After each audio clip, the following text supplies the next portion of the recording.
Hello बच्चों।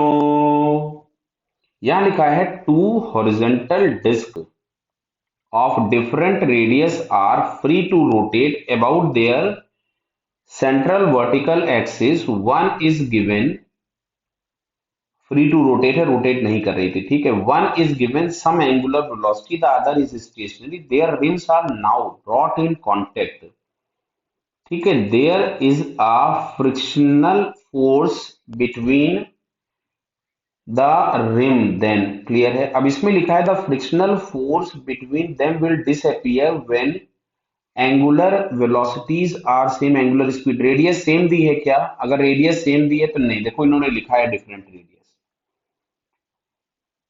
भाई friction present तब होता है जब दो पॉइंट्स के बीच में कोई रिलेटिव मोशन ना हो। यहां पे आपको दिया गया था कि ये मान लेते हैं एक बड़ी डिस्क है और यहां कहीं पे ये एक छोटी डिस्क है। तो अगर दोनों की एंगुलर वेलोसिटीज सेम होगी तो इस वाले पॉइंट की जो वेलोसिटीज होंगी वो सेम नहीं होगी। मान लो ये इधर घूम रही है और ये वाली इधर घूम रही है, तो जब इस वाले दोनों पॉइंट की वेलोसिटीज सेम हो जाएंगी, टेंजेंशियल स्पीड सेम हो जाएंगी, तब आपके पास यहाँ पे रबिंग बंद होगी, तो फ्रिक्शन एब्सेंट होगा। तो लिखा हुआ है the friction disappear when disc rotates with equal angular speed, गलत हो गया। सेकंड में लिखा है the force of friction between the rim will disappear when they, हाँ ये बात सही है, मतलब ये दोनों के वेलोसिटी सेम होने चाहिए।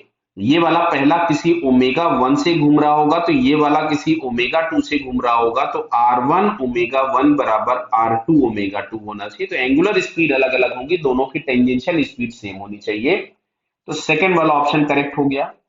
Angular momentum of system is conserved, नहीं, बात गलत है। देखो कैसे, अब अगर इसके ऊपर में फ्रिक्शनल फोर्स, ध्यान से सुनना, अगर इसके ऊपर में फ्रिक्शनल फोर्स इधर लगा होगा, एफ के लगेगा, ऑब्वियस है, तो इस पे फ्रिक्शन ऊपर लग रहा होगा एफ के, क्योंकि फ्रिक्शन दोनों के अपोजिट होंगे।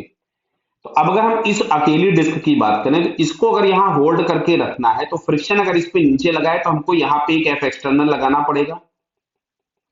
सिमिलरली इसके ऊपर में मेरे को यहाँ पे एफ एक्सटर्नल लगाना पड़ेगा। तो अब किसी भी पॉइंट पे आप देख लो, किसी भी पॉइंट के अबाउट सिस्टम पे नेट टॉर्क जीरो नहीं है। जैसे मान लो इस बड़े वाले का सेंटर देखा तो इसका खुद का टॉर्क जीरो हो गया, दोनों फ्रिक्शन के टॉर्क जीरो हो जाएंगे क्योंकि दोनों अपोजिट एक्ट हो रहे हैं, लेकिन इसका टॉर्क आ जाएगा।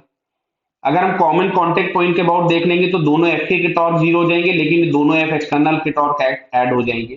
तो नेट टॉर्क सिस्टम पर जीरो नहीं है, तो इसका एंगुलर मोमेंटम कंजर्व नहीं होगा। फोर्थ वाला ऑप्शन में दिया गया है the rotational kinetic energy of the system will not conserve, obvious है भाई। अगर कहीं दुनिया में काइनेटिक फ्रिक्शन आ गया, चाहे वो इंटरनल हो चाहे वो एक्सटर्नल हो, तो भाई साहब वो एनर्जी में लॉस करवाएगा ही कराएगा, और उसने बोला है इट इज नॉट कंजर्व्ड। तो ये वाला ऑप्शन भी क्या होगा? सही।